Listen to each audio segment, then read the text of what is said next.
Hey friends, it's Melvin. Thanks for tuning into this episode. Here's just a few quick things I wanted to notify you guys about before we get started. First up, very soon, new episodes will be releasing Wednesday mornings rather than Tuesday. So don't panic if you don't see a new episode on Tuesday. Just wait a little longer and you'll see it in your feed. Second, we've introduced a mailbag. Check those show notes and toward the bottom you'll see a mailbag link. You'll then be able to text us any questions you might have about movies, the movie industry, or any movie/Christian related questions you might have. Then we'll respond in a future episode, so send us your questions now. Up next, Patreon polls, which are available to Patreon supporters at the $3 tier or higher, have been updated. Supporters can now suggest films or shows to be reviewed at the end of each month. The two most liked submissions will become the options for the Patreon poll, so if you want to hear us talk about your favorite movie or show, join our Patreon and start campaigning. And lastly, whether you're a new or longtime listener, please consider writing a review or rating the Cinematic Doctrine podcast on iTunes and Spotify. Apart from financially supporting on Patreon, these are the two most helpful ways to support the show. And that's it. Enjoy the episode. Welcome to Monthly Movie News, a semi-monthly segment on Cinematic Doctrine where we discuss important movie news topics from the previous month. To kick things off, Carter and I discuss the continued strain that is 2020 on movie theaters, and how AMC is looking to make some major changes regarding its stocks, and what I predict will be its assets due to the direction things are heading. Carter also shares insight on how stocks function, because I only know so much about them, and how people like me should view them. Then we discuss Disney's change from releasing Pixar's upcoming film Soul from theaters to Disney+, as the film will be releasing directly to streaming via Disney+, and be included in your Disney Plus subscription as opposed to Mulan's $30 price tag. We also discuss the massive changes in terms of film distribution, a topic closely related to the changing theater scene. And yes, we also discuss the controversy surrounding Mulan and how it may have affected Disney's pursuit of a PVOD model. Also, we continue our speculation on whether a precedent has been set regarding typical streaming distribution changes, such as the difference between premium video on demand or purchasing a film to watch for a lot of money and simply dropping a film for free on Netflix or Prime. All in all, this episode fascinates me. I love industry talk, sometimes even more than I love movies. It may sound a bit Greek at times, but I feel we handle the minutiae of this discussion well enough that anyone can listen and learn some new things about the film industry, theater industry, and the streaming giants of Netflix, Prime, and Disney+.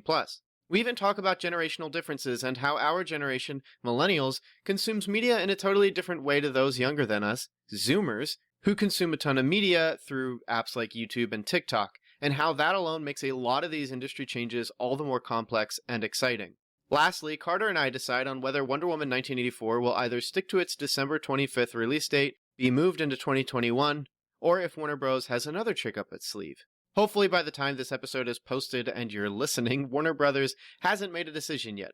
Either way, it's fun hearing how we rationalize what we think may happen. If you enjoy the show, you can always stop by the Cinematic Doctrine Patreon and show your support with a $3 monthly donation. Doesn't seem like much, but it helps us with upgrading equipment and producing more content.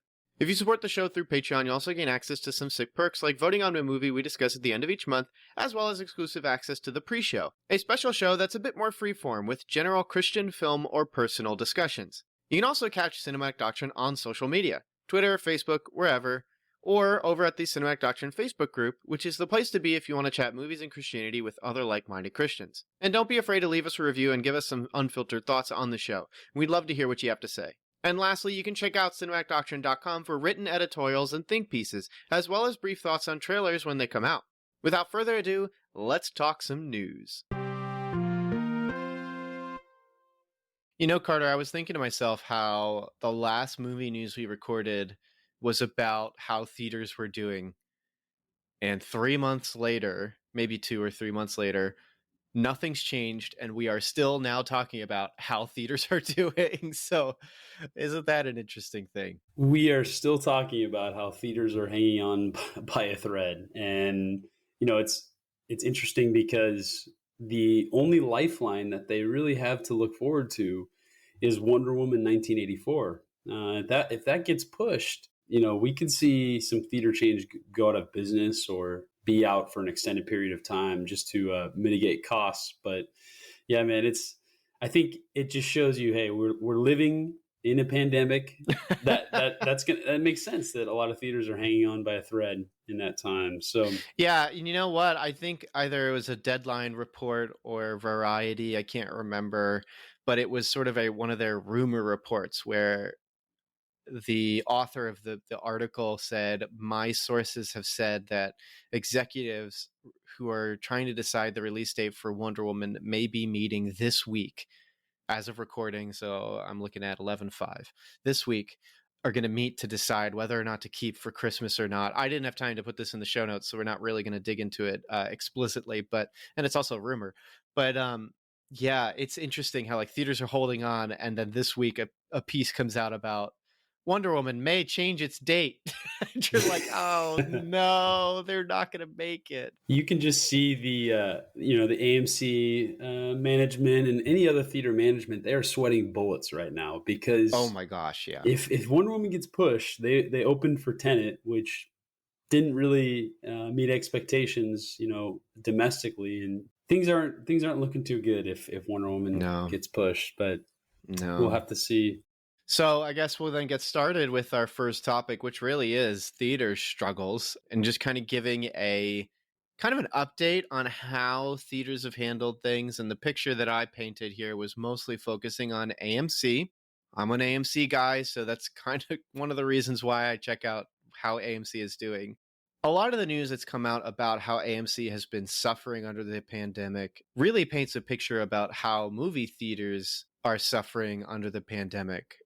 So starting off, we have AMC Theater has basically just consistently been vocal about how the coronavirus pandemic was just shuttering their success in any way, and they weren't necessarily starting the year of 2020 on a good note. They were always kind of having a diminishing returns, so that's why they were trying to branch out into new things. This year they released a video on demand service. This year, or last year, was it last year or 2018, they started the Movie Pass style AMC Stubs A-List, where you can pay a monthly subscription and see a ton of movies, which I think this year, 2020 first quarter, was the first quarter that they actually saw some growth, and they attributed it to A-List, but that of course did not last long. In fact, so early in 2020, their early on stock market drop was as low as $3 a share, which was really bad. And there was a big fear that they just would not survive past 2022 because of this drop, because of nobody going to the theaters. So now they're just questioning, really, since March, things have been so dire, they're questioning whether or not they're going to even survive as long as 2021. And I saw from Variety, in fact, most of what I collected here is from Variety. From Variety, AMC warns investors of potential bankruptcy. They're also seeking to sell about 15 million shares, which would give them a bit of money to weather a buyout. Whether or not they can get to that point, we'll see.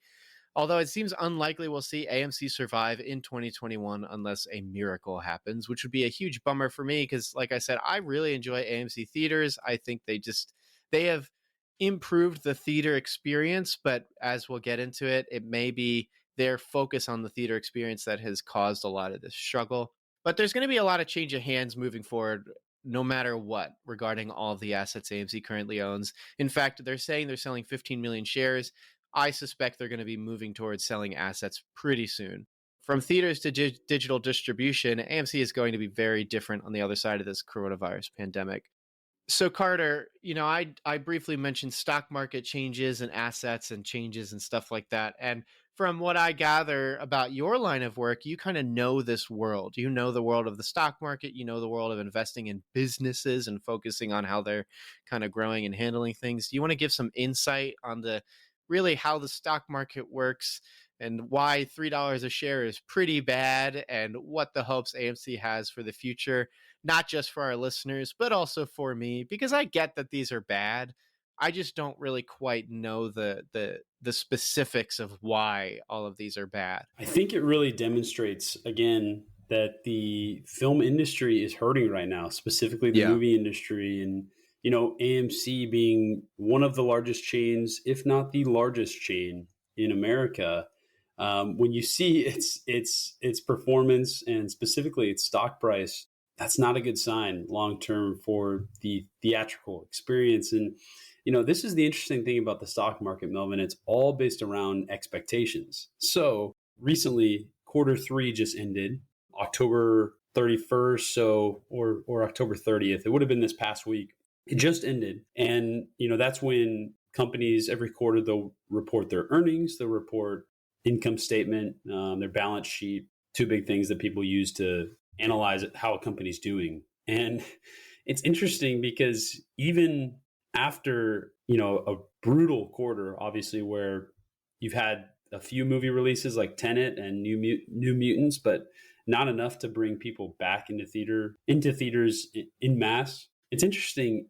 The shares actually rose 3.7%. I think I remember seeing that. Yeah. Yeah. And the interesting thing about that is still, if, we're talking about $3 a share, so that's not going to be much, right? It's going to be incredibly small. But the reason why it rose, remember, it's based around expectations. So the expectations, and I think this can really kind of guide us here and highlight the dire nature of the theatrical experience right now. The expectations were so low and so negative that they didn't meet those exact expectations, which gave investors, whoever is investing in AMC, which are probably not many people, at least a little more confidence to put a little more money in there. And so it's just fascinating that the expectations were so bottom dwelling. It's just so low that if you go a little bit above those expectations, you're going to experience that share price rise. I think, you can relate it to Disney back in 2015. Their expectations for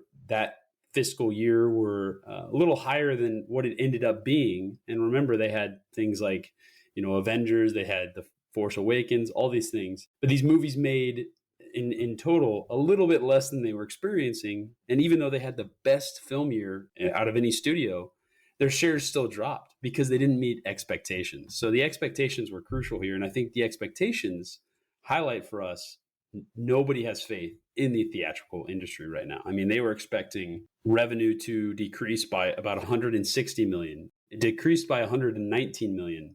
So, like I said, just a little bit above what they were expecting, but those expectations were so low that I think it can really give us a good kind of view into how people are seeing this unique market and what their expectations are, And I think it again highlights how dire of a state the theatrical industry is in with those low expectations.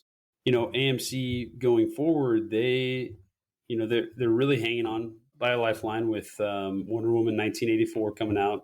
Expectations are still going to be low, but if somehow Wonder Woman comes out and they overperform just a little bit, their shares will rise somewhat, and they could be in a little bit better of a spot. I know they've been selling off a lot of debt as well, and they're just really trying to stay alive because there's a lot of movies waiting for them to house, but they're just not coming out right now because the studios, they don't want to experience that profit loss. I mean, and I think one thing that I would be curious to hear your thoughts on, Melvin, is do you think that we'll ever reach pre-pandemic numbers? Like, are we ever going to get an Avengers Endgame? And if not, should studios just start releasing movies right now? Because one thing studios have to realize is even with a Black Widow or with a Wonder Woman, it doesn't matter if you push it back 2 months, you're still not, because of the nature of this pandemic, people are not going to want to go to the theater. And so, it's like, I think studios have to start realizing, hey, we're not going to make as much money as we thought.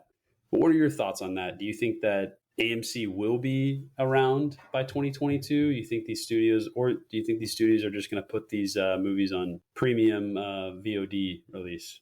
In terms of like, will we ever have another Endgame style experience? I don't think so. I think Endgame was a unique thing for the theater industry in the sense that we really weren't in the age of blockbusters anymore, in my opinion. I think after 2016, that sort of happened. I mean, it's going to sound really strange because this is a terrible movie, but like Suicide Squad made a ton of money and was a really powerful blockbuster. I don't think it broke $1 billion, but it was a property nobody really knew anything about and yet made bank. And it also wasn't a good movie and it made bank.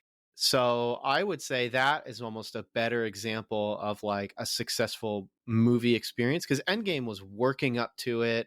It's the culmination of 20 some odd movies. It's a staple to go see kind of thing. So I guess I'll say two things. Well, could we see another Endgame in its own unique sense of like several movies building up to this? I don't think so. I even think Marvel can't do that again. I just can't think of Marvel capturing that again unless it works with its new audience to do that. So like if Black Widow is going to take off and it's going to become like the Zoomers movie, you know what I mean? Like Iron Man became the Millennials movie, and then the Zoomers are growing up with Black Widow into the next generation of whatever 20 movies Marvel does.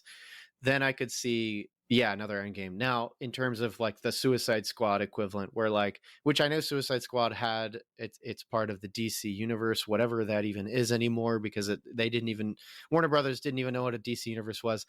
Suicide Squad being its own kind of movie, making bank, and that kind of just being this strange blockbuster that just made a lot of money, even though it's just a trash film. I don't know if we'll see something like that again, where an unknown property comes out and it becomes successful and it takes the world by storm. Not only that, it makes a lot of merchandise, so there's a lot of money to be made in the other industries of merchandising, and is just and it really is because people went to see it in theaters. I don't know if we're going to get that again. I think streaming is so big now, not just in terms of like business opportunity and marketability, but also how people watch things. I have A-list still, and I just haven't been going to the theater. I'll say this, for about a month and a half, month or two, there was a really safe, strong period of which I would feel comfortable going to the movies, and I wouldn't be causing somebody to get COVID, nor myself, because there were no recorded cases in my area. There was nothing within like a big period, so going was safe, and yet I still didn't go. And I go to movies for not blockbusters. I go to movies for independent films and romances, and I'll sort of say rom-coms. I don't see like straight romances, but I'll because of A-list, I'll go see kind of whatever. And I just wasn't going, but I was watching streaming, and also I was reading and I was playing video games. So I was just in other media formats because I don't know, I just could do that.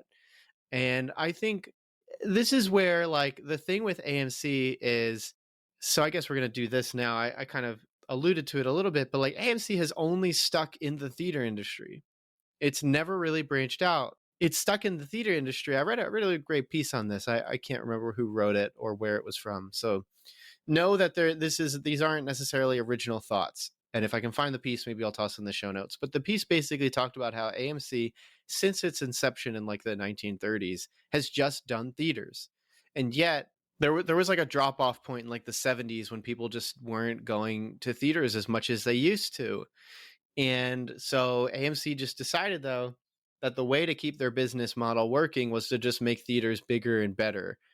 But if the core audience is already transitioning to something else, something being bigger and better isn't going to draw you back in. They need something similar but different. So, a good example that was put in this piece, again, big apology that I'm not remembering who wrote this or anything, but the example they gave was Netflix, and that Netflix started as a movie distributor in terms of mail, but then predicted that they would be better off going to streaming. Now, the core format of Netflix of distributing films to the audience in a more convenient way still remained, but they recognized that there was a more efficient way to do that, and that was streaming. And then moving forward, they realized we need to make our own properties, because although we're seeing success by basically re-airing Breaking Bad in the convenience of somebody else's home so they can binge it and stuff like that, they said we need to do our own stuff. So they did House of Cards, and that was a big success. And that's continued to this point where they even saw that with like, we need to be reaching all different genres and markets. That's why like each week Netflix will put up movies that just like because Netflix is so myopic, you think like, why do they have this movie in this genre here? And it's like, well, because they're trying to reach every market. And that's what they're doing now, which is kind of to the detriment, I think, of Netflix, because it becomes so muddled and crowded that they'll be releasing stuff that just doesn't reach like people like me. Like, I'm not interested in the weird new I'll say it this way. I'm obviously, as a Christian, not interested in some sort of weirdo sex erotica film. And yet Netflix will put that up because what their focus is trying to touch every market, which is unfortunate for obvious reasons in terms of that particular kind of movie. But that's what they're doing. And they're seeing success in that because they're hitting every market. And AMC just didn't do that. AMC just decided we're just going to stick to being a movie distributor. That we're going to stick to being a theater distributor, I should say, and that doesn't quite work when Nobody's comfortable to yeah, it's like nobody is comfortable to go right now. I mean, even somebody like me who I think I just looking at the numbers, and I don't give the virus as much reverence as, maybe reverence isn't the right word, but I'm not that worried about it.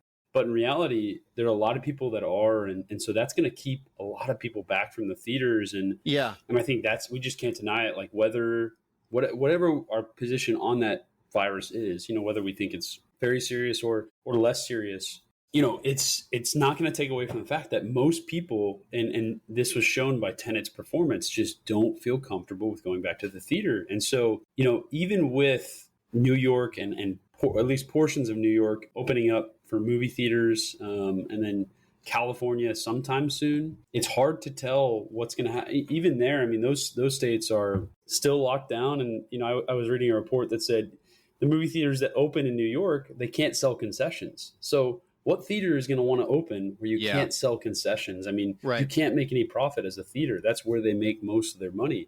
We're in this really interesting spot where either the state is shut down or we just have people who don't want to go. And I think, here's a hot take for you, Melvin. I want to hear your thoughts. I do think that movies will be okay, but as to the date, as to when people will start feeling comfortable again, I have no idea, right? Nobody does. But I do feel confident movie theaters will be back because, you were talking about Netflix and streaming, and I agree. I think AMC probably could have made a way in that industry. And I think that's kind of what they're doing with Universal in that 17-day window where they put the movie in theater, and then 17 days later, Universal can put it on premium video on demand. But I think one thing I've heard from one of my friends who works in the private equity space is he was just saying, like, and his company owns a lot of movie theaters.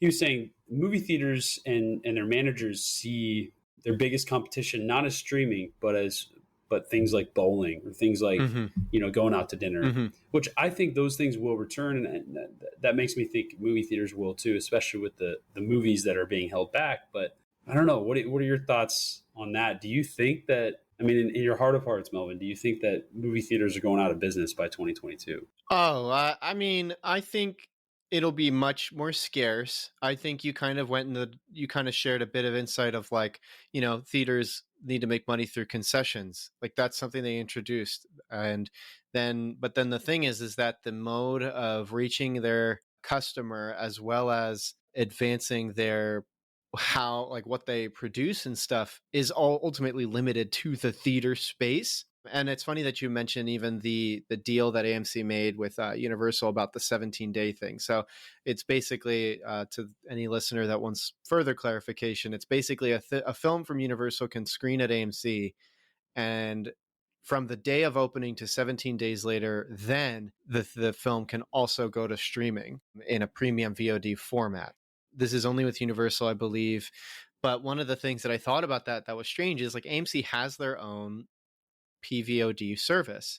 So does the deal say that the 17-day limit is it'll be in theaters, and then after that there will be a couple weeks where it's on PVOD but exclusively on the AMC service, so then AMC's still getting revenue cut? That would be really smart in my opinion, because then at home I would download the AMC app, and then if I wanted to see it, I could still purchase a ticket through there. In fact, there was even the missed opportunity of this streaming, the AMC premium video service that they had started before COVID and before the March lockdown. And I was like, why doesn't my A-list membership also include watching movies through that? Because then over that 6-month period where AMC was closed, they could have still gotten my revenue from me renting movies off of their service, which I totally would have done. But because that wasn't happening, I went to Vudu or I went to Prime and would do rentals there.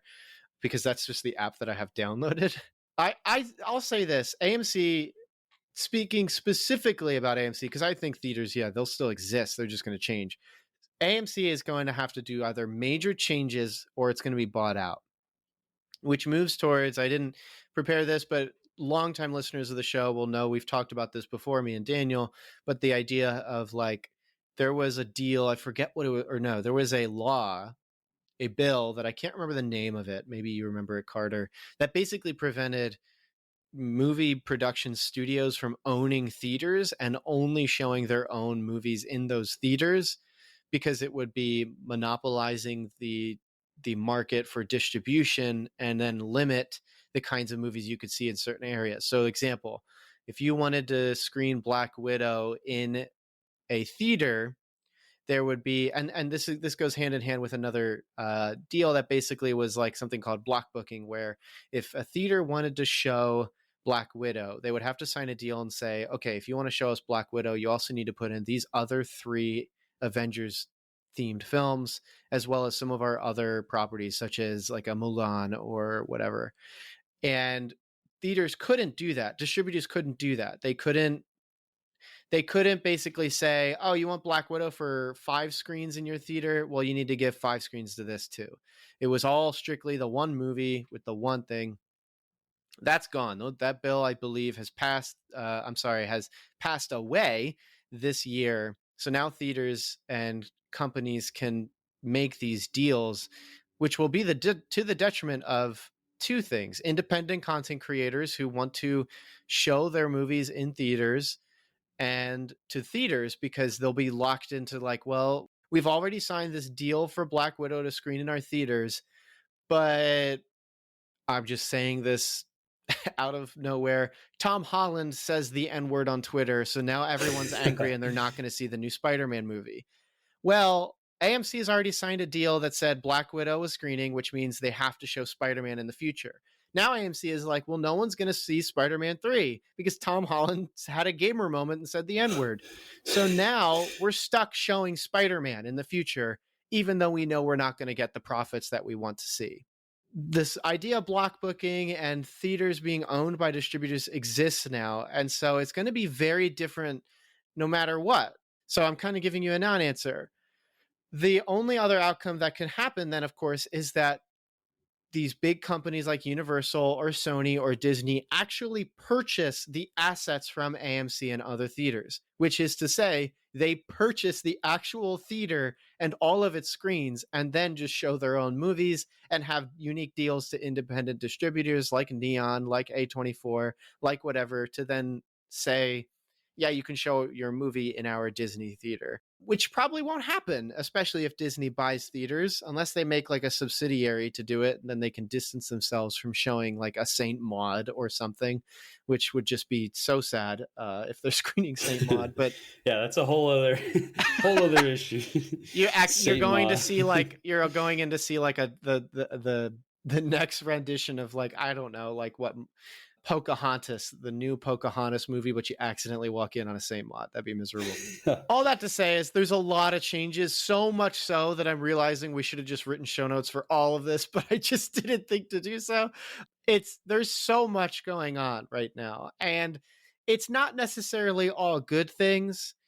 It's just, or necessarily even bad things. It's just very, very different, that I think if people took the time to just sort of watch, they'll find very fascinating. So hopefully to any listener who just hasn't known anything about any of the stuff we've talked about, you found this really entertaining. I know I have, because it is crazy. I'll ask this, but as we sort of transition to the next thing first, but Carter, you talked about expectations. The stock market is about expectations. And honestly, watching these industry changes is about expectations, whether or not you're invested in the stock market. What are your personal expectations as somebody who watches the stock market regarding AMC? Do you see AMC surviving or not? Do you see massive changes in who owns the assets? So maybe a Disney owns it, maybe a Universal owns it.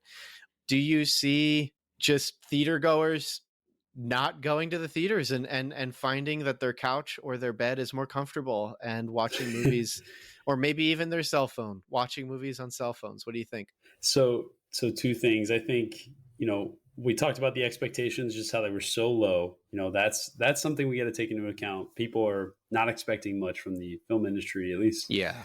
in the next 6 months. And then we also got to talk about the Supreme Court ruling that you were referring to was that U.S. versus Paramount Pictures ruling, and it was in the 1940s, which is crazy. I mean, but these two things, we look at our expectations and we look at the fact that this was, I guess we'll say, nullified. I don't know what the legal term would be, but now, and the decision was studios can't own theaters because of the monopoly like nature of that's been done away with too. And I think the industry is kind of like the wild, wild west in that nobody really knows what's going to happen. And these two things, the low expectations and that being nullified, that ruling, just again, they signal that, hey, this industry is struggling right now. And for them to do that, for, the court to do that says a lot about, and I think they understand that the movie industry is in dire need of a lifeline. And so, if we're talking about expectations, I do think that AMC will be around. I do think they'll probably be under different ownership. That is barring a miracle. Say Wonder Woman 1984 comes out and, we have Death on the Nile and we have Free Guy and there's some kind of vaccine, which personally, I don't think the vaccine is going to solve it. But what I think that would do is that would solve the consumer's fear of going out to the movies, at least in the next 3 or 4 months. I think if that doesn't go through, not just the vaccine, but just those movies bringing people back to the theaters, then AMC will probably have to be bought off by one of these studios or by just an angel investor who really loves movies. There's got to be a billionaire out there who just loves movies and can't survive if movie theaters go out of business. So they have to talk to whoever keeps investing in Terrence Malick or Lars von Trier or like a Gaspar Noé, because you have to love movies and idolize movies to support them, knowing that there is no return on any of their films, especially if you're supporting a Gaspar Noé or a Lars von Trier. You idolize movies. That's the only reason you'd be supporting them. So maybe that guy's out there. Yeah, we need somebody like that or a studio, because again, if Wonder Woman gets moved, that's kind of like the big linchpin. If that gets moved, that's going to change things big time. So, I do feel confident theaters will be around. I'm not confident they'll be under the same ownership. Yeah. And even to that end, why would you invest in AMC if you know that the asset's ownership could change any minute? Investing in AMC would be like, well, Disney's the one who's probably going to buy these theaters, so why don't I invest in Disney instead? And I think one thing we could see, so currently these are publicly held companies, at least in portion, like AMC and Cinemark. I think we could see a lot of these theaters go private, whether they're bought out by private equity firms or like we said, that angel investor. I don't know if they'll be on the market publicly after this. Yeah. Kind of like my favorite theater chain, which is Harkins Theaters, which, if I didn't have Harkins, AMC probably would be my favorite just by default. But man, Melvin, you haven't been to the theaters until you've been to a Harkins movie theater. That they know how to do movies, and they're kind of a family-owned establishment here. They have a few in California, a few in Colorado, but I think that's kind of what the movie industry is going to look like, a lot of privately owned theaters. So Melvin, we were talking about Wonder Woman 1984 and how that's really that's the lifeline for theaters right now. And it's been interesting to take a look at the other movies that have either said they're staying in 2020 or have moved into the abyss of premium video on demand.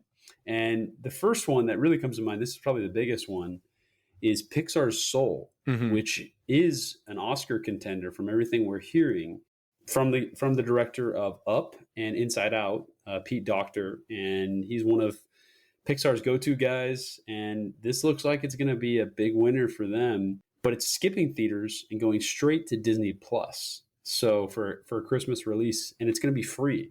So instead of Mulan with that paywall, Soul is going to be completely free. And I think they're, releasing it around Christmas is genius too. I mean, think of how many families are going to be watching Soul think of how many families who would usually go out to see a Star Wars movie during Christmas. They're going to be at home. They're going to be watching Soul. So, Yeah. I think that was a very high profile release. What do you think? And I think it's interesting to look at the difference between Mulan and how there was a Hmm. paywall in front of it and on Disney Plus, and how they're handling Soul. Why do you think they did that? Why do you think that they're just making it free to all Disney Plus subscribers? Yeah, I think there's a lot of industry speculation regarding that difference, and I think most people land that like Disney was probably disappointed with the premium price for Mulan, which if people don't know, I'm sure you do because you probably have D plus, but it was $30. Even though you're already paying a monthly subscription for Disney Plus, it was an additional $30 to unlock Mulan and stream it. And that's with the understanding that even in December, the film would ultimately just become free to members of Disney Plus. Disney was pretty clear that this was a testing the waters to see how they felt about it. And a lot of speculation is that because Pixar's Soul is just going to be free on like Christmas Day or something, that the test with Mulan was not successful, that the profits made from it wasn't high enough for them to really keep doing it, to keep saying like, here's our next, like, here's Pixar's Soul for another $30 and then wait 3 months though and it'll be free. I think that it was wise to do a test, but I also think even in terms of like the differences, they also really got unlucky with it being Mulan, because Mulan was just consistently steeped in controversy. It was just never it was not in the stars. It was just not going to work out. And just like light background on those controversies, which some people think doesn't affect the movie industry as much. Like I remember my dad and a couple other people suspecting that. Remember when Ender's Game was the adaptation for Ender's Game was coming out, but then people were really upset with who wrote Ender's Game? I forget. Orson Scott Card. Yes, Was it his politics that they were frustrated they were with? really upset with his politics, and Yeah, I they remember didn't want that. to support the film because of it. And then the film, for many reasons, was not successful, but that doesn't help when there's a bad air to it, especially when the people that go see movies are typically artsy, typically keep up with socio-political stuff. So like it's not good. So I usually land on the side that these political controversies do affect movies, and in the case of Mulan, it could not get away from them. The lead actress had said that she stood with the Chinese government amidst the protests for freedom and amidst totalitarianism, in which during those protests, people were being abducted and going missing. They were also protesting issues regarding free speech. Basically, everything people would protest in the United States by not wearing a mask. This is what these people were doing in China, but actually because of persecution and not because they were being told to wear a mask. And she just basically said like she stood with the police. It was not good. It was really bad. And then in the credits of the film, and this is also while people could watch at home, so they could just screenshot what this was. In the credits of the film for Mulan, it had a thank you, which typically movies will thank their shooting locations, but they said they thanked, I don't know if they're provinces or cities, but Xinjiang. Don't know if I'm pronouncing it right, but they thanked this place, and it was the same place that the story broke, I think, in 2018, but got new light this year about Uyghur Muslims. I don't know if I'm pronouncing that right either. I'm very much a Yankee American who doesn't speak well. I'm sorry. Uyghur Muslims who were basically being genocided. Now, the Chinese government said they're being sent to re-education camps, but we all know what that means. They're basically genocide camps where people are being mentally, physically, and sexually abused. This is really, really bad stuff. They're also being used to produce a lot of commodities. So like your Xbox One, your cell phone, a lot of things that are made in China were coming from these re-education camps in which people were not being paid for their work. In fact, I think that's the reason this year it got new light, is because a lot of the story that broke not only said that this was happening, but was able to track which companies were using their factories So like Nike shoes was one of the big issues, of which they have also been having a lot of issue about not paying proper wages. I said this was going to be brief. It's not brief. All this to say is there's a lot of controversy surrounding Mulan, which definitely I think it absolutely affected its reach. I know we shouldn't give much credence to the Twitter mobs, but like, people who post on Twitter are the people who are watching movies. And so obviously something like this, I think, is a big deal. So all that to say is, yeah, Mulan probably did not do well, and that's why Pixar's Soul is going to be a straight free movie on Christmas. But also, I think maybe they probably could have done it again at a cheaper price, because $30 is a lot of money. I know that they're paying for the fact that a family isn't going, and so it's not like 6 people going to the movies, buying 6 tickets, so now they're getting 6 tickets worth of revenue. So by doing $30, they're kind of getting a moot point, because they could also be the people buying the movie could be inviting friends over, so that I get that. But $30 is a big kick in the teeth when you're thinking about like middle class expenses, and even less than. So especially during a pandemic, like I could spend $30 on watching a movie that I probably will not enjoy, and its critics ratings were not good, so that helped, or did not help. Or I could spend $30 on like groceries or takeout or beer to then invite friends over, like social distance style outside. It just didn't make much sense to me. So I find these differences fascinating, because it's just like I find industry stuff fascinating. I don't even play video games as much as I keep up on video game industry news. It's because I just find it fascinating.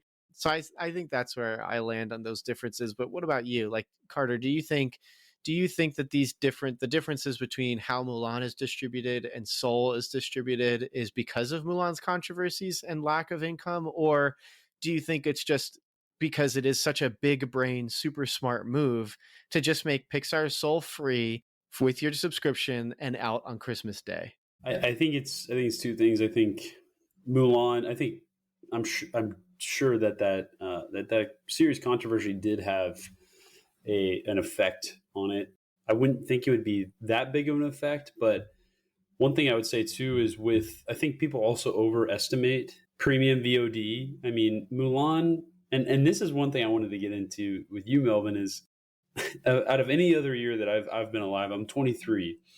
It's felt like, we made plans at the beginning of the year to, hey, we're probably going to see Mulan. We're probably going to see Soul in theaters. We're going to see Tenet in theaters. We're going to see The French Dispatch.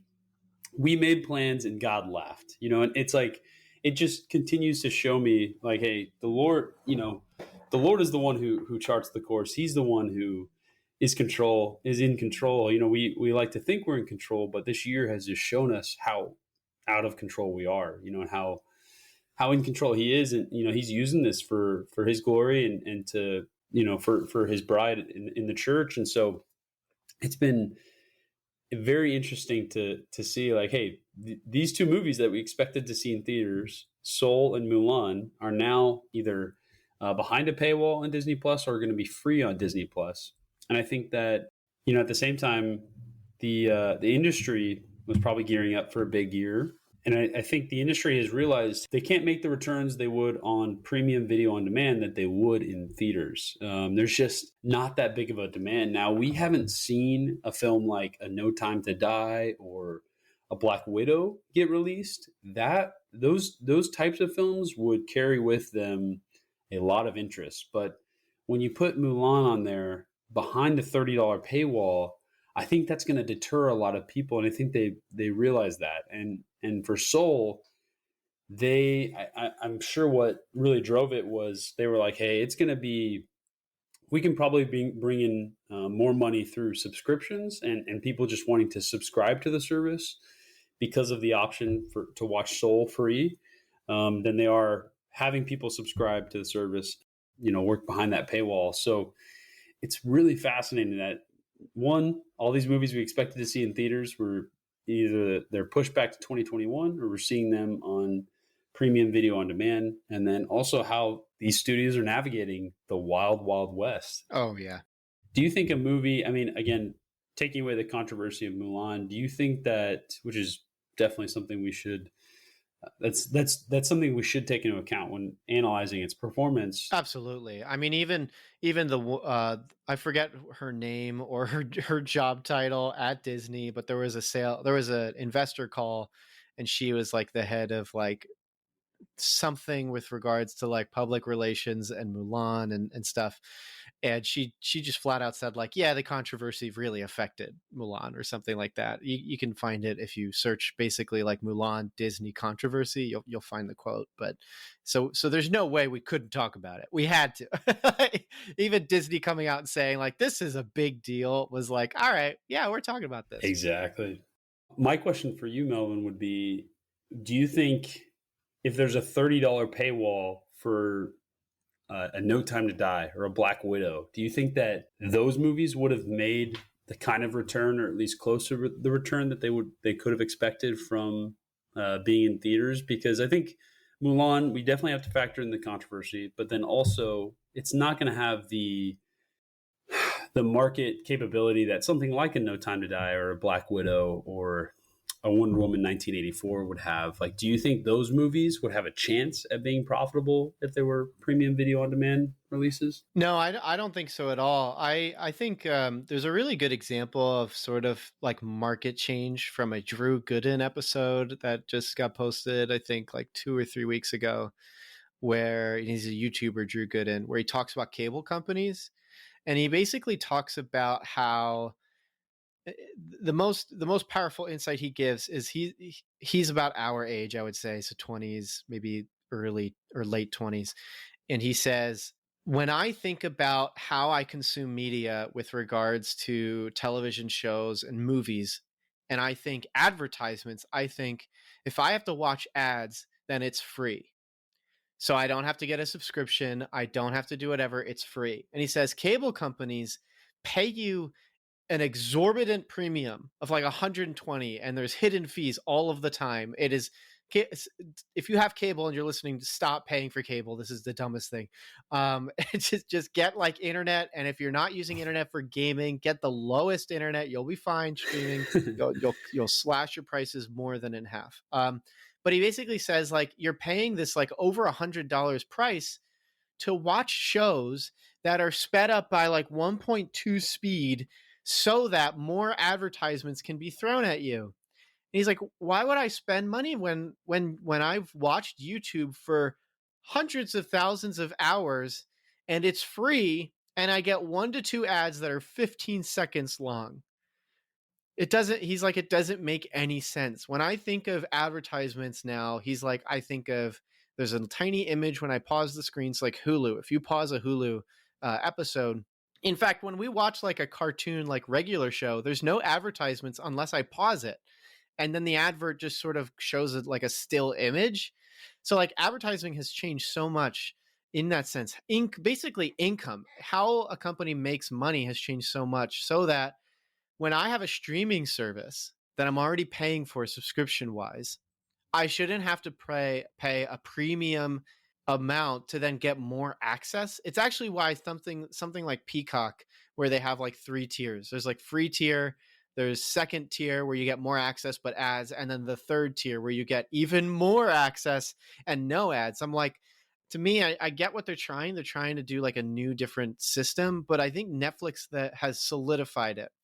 Netflix knows that there is, well, I think Netflix technically has 2 tiers. They have like their standard, and then they have like their super ultra high def streaming amount. Netflix basically says pay one price. It's going to be quite a bit. I think it's like $16 now. Again, I forgot to check.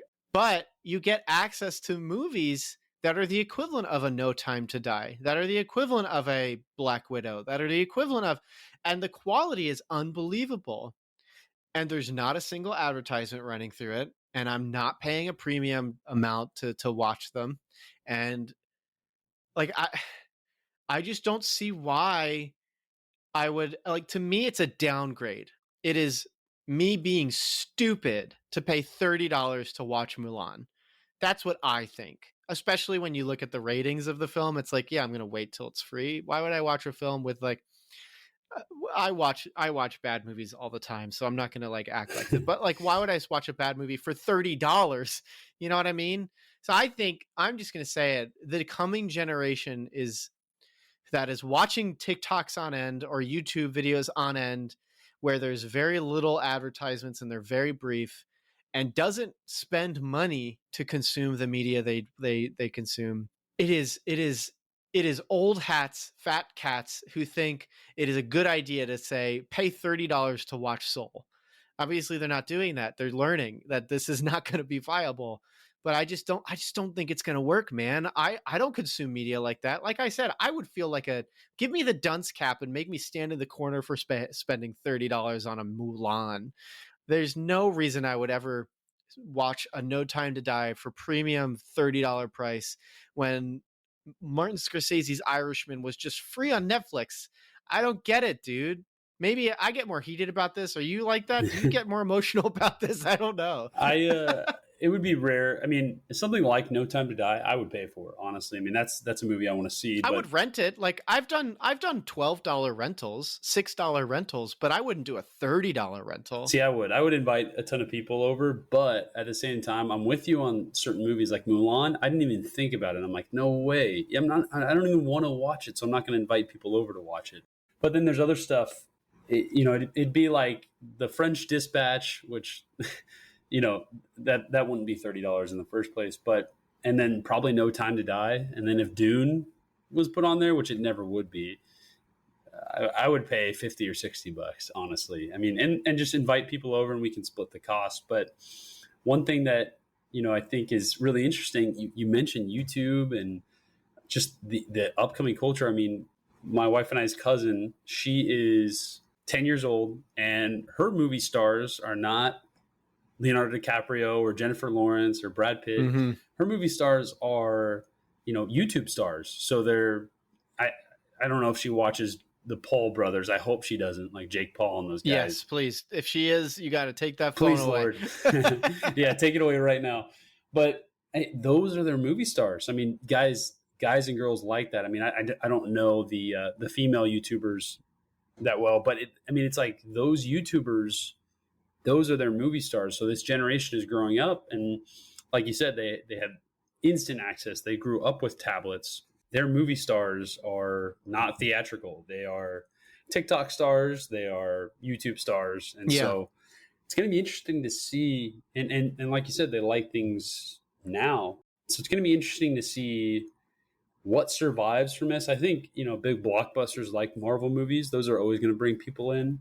But, are the mid-budget movies, are those going to survive, or are they just going to be automatic video on demand releases? Like, is the next Paul Thomas Anderson movie going right to some kind of streaming service so that they can guarantee a profit? I don't know, but it's going to be very interesting. I'll even say I was reading a piece last night before, so I was almost falling asleep reading it, not because it was bad, but because I had a vertigo spell. So I'm on like a prescription. So it's making me so tired. I didn't even take it this morning. We're recording like pretty much 10 minutes after I woke up because if I took it, I would fall back asleep. But I was reading this piece last night about Amazon and how they are like, why they're starting to see that it's better for them to make movies for Amazon Prime service as opposed to doing an Amazon studio film and go to theaters and then put it on Prime. One example in this article was their partnership with Blumhouse, which, man, Jason Blum, dude's killing it. I think he understands. He saw the change, not just in like horror movies becoming more accepted, culturally accepted and exciting, but also is sort of keeping up with like he had a partnership with Hulu and they did a lot of things. They're not all particularly good, but they did a lot of things. Now he's got this Prime one and they're doing like 8 movies together, and it's like it's a series, but then they're all films within that series. And I think like there was a Joey King movie that just came out called The Lie that I've been meaning to watch because she's just an actor that I like to watch. She's not in particularly good ones, but if she's in it, I'll just watch it anyway. They were talking, like Blum was talking about how at first he wasn't quite comfortable with making deals where they make a movie and then it's like a raindrop dropped into a pond, like it immediately vanishes, and that makes him uncomfortable. But he says these deals help them to kind of like, if they put a movie out through like a Prime, it's going to be seen, people are going to watch it because it's going to get some advertisement, it's going to be something that they push a bit more. And for all of the stuff that Jason Blum puts his name on to put out, like, I don't know why they keep saying Blumhouse's Truth or Dare or Blumhouse's Fantasy Island, or what was the recent one, Blumhouse's The Craft. I think they keep putting his name on stuff that's not particularly good. They didn't do it with Get Out, I don't know why. They should have done that. But or Whiplash is a Blumhouse movie, if you didn't know.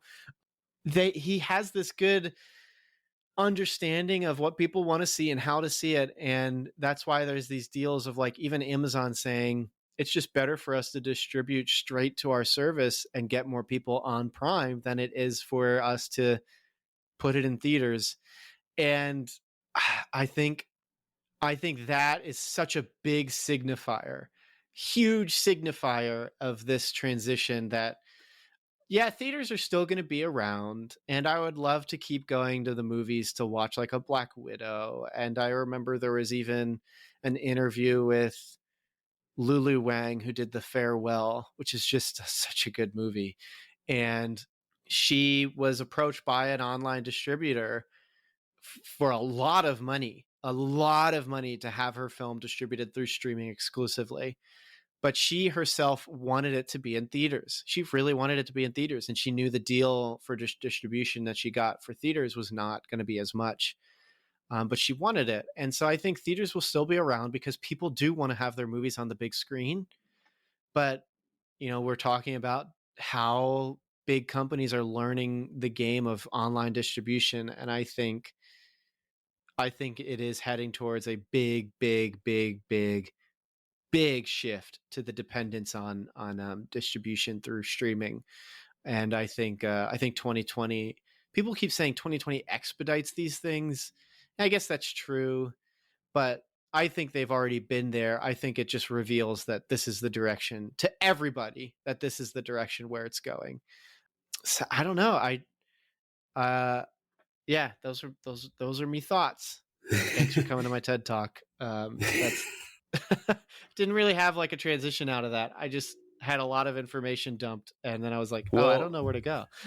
I'll say this, Melvin. Me thoughts are that the film industry is in pretty bad shape right now, at least the theatrical industry. And, yes, definitely. It's honestly like we've been using this term of like the wild, wild west, but it really does feel like that. Like, who knows what else gets put on premium video on demand before the end of the year? Yeah. I could see maybe not, Bond or Black Widow, but something big I could see getting put on there. So it's going to be really interesting to see how this year closes out. And then also, with the Oscar eligibility frame, like there will be technically 2020 movies that come out, I think all the way up till February, late February is the cutoff date, like Oscar movies. So it's going to be fascinating, man. And I think we just got to keep an eye on Wonder Woman 84 and really see, hey, what's going to happen with this? Because that's gonna create a domino effect, whether it stays or moves. So then, I guess for closing, let's put our money where our mouth is. Where do we think Wonder Woman is going to go? There are 3 places. It stays on its Christmas Day release. It gets pushed to some unknown 2021 release, or it goes to HBO Max on Christmas. Ooh, I think they're going to do a hybrid. I think they're going to try to release it in theaters. I think they're going to do something like that 17-day window with AMC. Yeah. And then try to put it on there. And then try to put it on HBO Max or some kind of premium video on demand. Reason why is because the 2021 is already so crowded with everything getting pushed back to next year. It's going to be hard to find a spot for that movie to kind of operate. So that's my prediction. I think kind of a hybrid. What are your thoughts? I could see them putting it on HBO Max. I think Netflix has set the precedent, and even Hulu in some cases, but especially Prime too.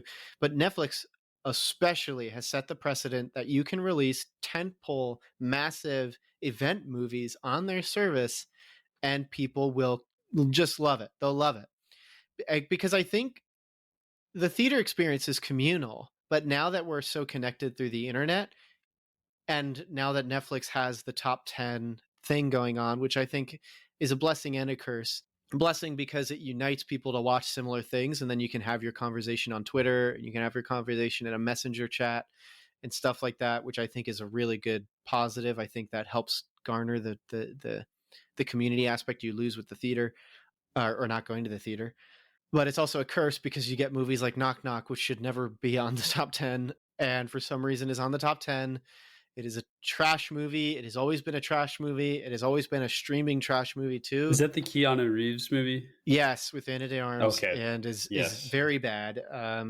Not just critically bad, but also like morally a very bad movie. Yep. Please do not watch it.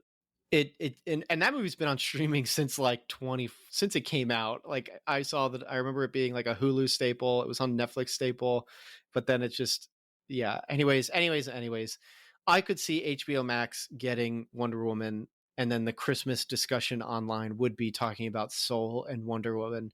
And the metric that would be followed by these companies would be which ones talked about more and which one garnered more subscriptions. Engagement. Yeah. I think that is going to be, I think that's where the industry is going. I really do.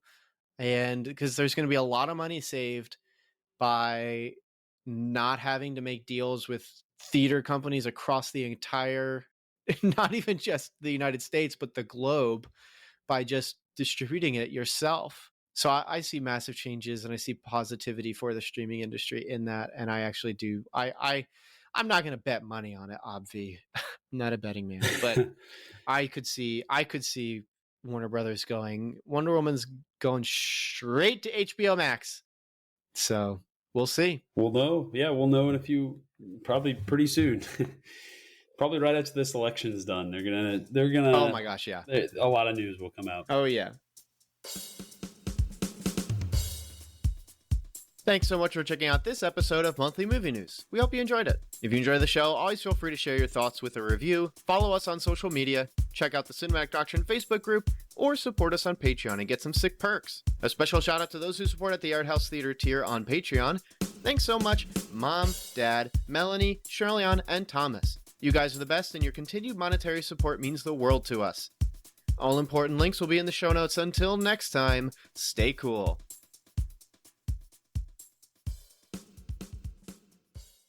Want some Cinematic Doctrine swag? You're in luck! We've got 3-inch Cinematic Doctrine logo stickers exclusive for Patreon supporters. Perfect for your travel mug or laptop. Head over to patreon.com/Cinematic Doctrine, link in the show notes, and choose the Independent Theater tier. Doing so will net you other perks too. But let's be real, the podcast stickers are the coolest perk. So get yourself some podcast stickers by supporting on Patreon.